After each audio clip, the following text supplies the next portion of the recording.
वैसे आज की परेड अगर आपने देखी तो आपने कई बार ये अल्फाज सुने होंगे, second generation officer, third generation officer. इसका मतलब क्या होता है? यानी वो परिवार जो पीढ़ी दर पीढ़ी देश सेवा के लिए भारतीय सेना में हिस्सा ले रहा है। अब कई लोग इसको सुनकर आगे बढ़ जाते हैं, लेकिन कहीं ना कहीं हमें इससे इंस्पिरेशन लेने की जरूरत है कि हर घर से, हर उस घर से, हर पीढ़ी से एक ना एक व्यक्ति जो है, सदस्य जो है, वो भारत माँ की सेवा में लीन हो रहा है और उसके लिए यूनिफॉर्म पहन रहा है। कहीं ना कहीं हमें अपनी आने वाली पीढ़ी को यही दिखाकर इंस्पायर करना चाहिए कि जाओ भारतीय सेना का हिस्सा बनो।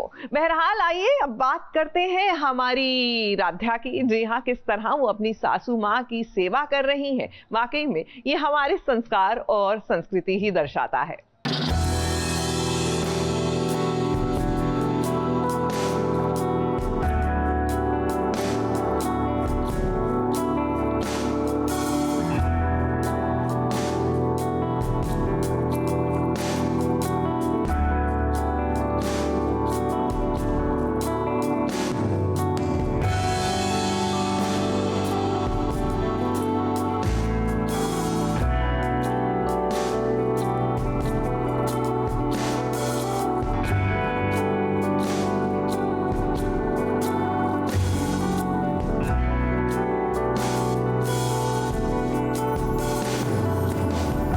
बेटी जब अपने ससुराल जाती है तब माँ उसका साज श्रृंगार करती है और ससुराल में जो उसकी सास होती है उसे ही अपनी माँ मान लेती है।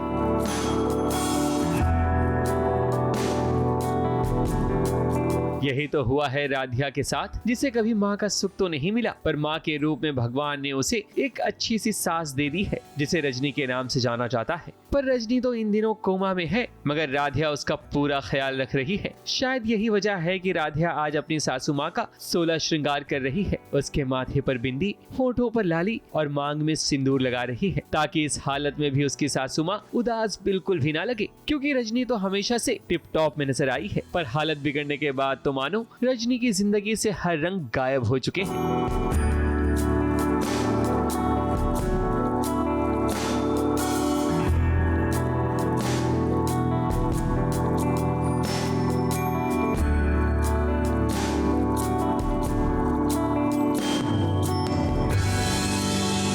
दरअसल रजनी ऐसी है, वो बहुत ही चीयरफुल इंसान है, बहुत खुशनुमा है, हमेशा अच्छे से रहती है। तो अभी ऐसी बेजान सी पड़ी तो राधिया को बड़ा बुरा लग रहा है, इसलिए वो उन्हें रेडी कर रही है, पूरा साज श्रृंगार कर रही है, मोगरा के फूल रख रही है। मतलब उन्हें बेसिकली जितनी चीज़ें पसंद है राधिया वो कर रही हैं, ताकि उनकी सराउंडिंग्स इतनी अच्छी रहे कि वो जल्द से जल्द कोमा से बाहर आ जाए। राधिया जब अपनी सासू माँ का ख्याल रखती है तब प्रथम ये सब देख रहा होता है। वैसे ही प्रथम के दिमाग में 50 सवाल चल रहे हैं कि राधिया जो करती है क्या वो दिखावा तो नहीं, पर भाई साहब भी धीरे धीरे समझ जाएंगे कि असली और नकली कौन है।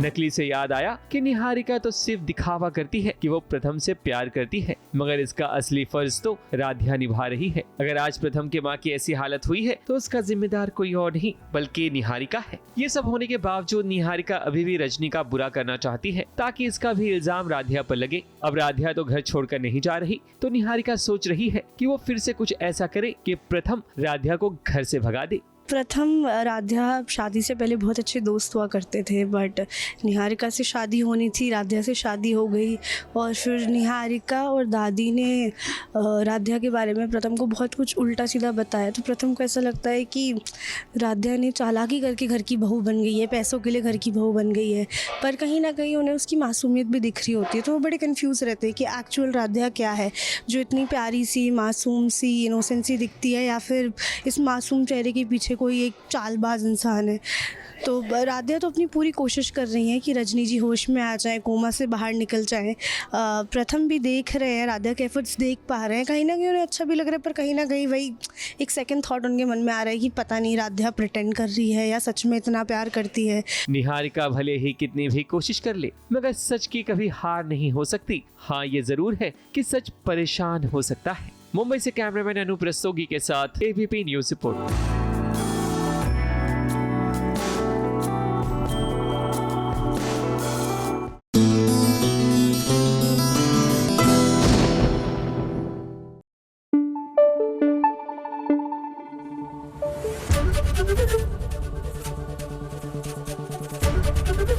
एबीपी न्यूज आपको रखे आगे।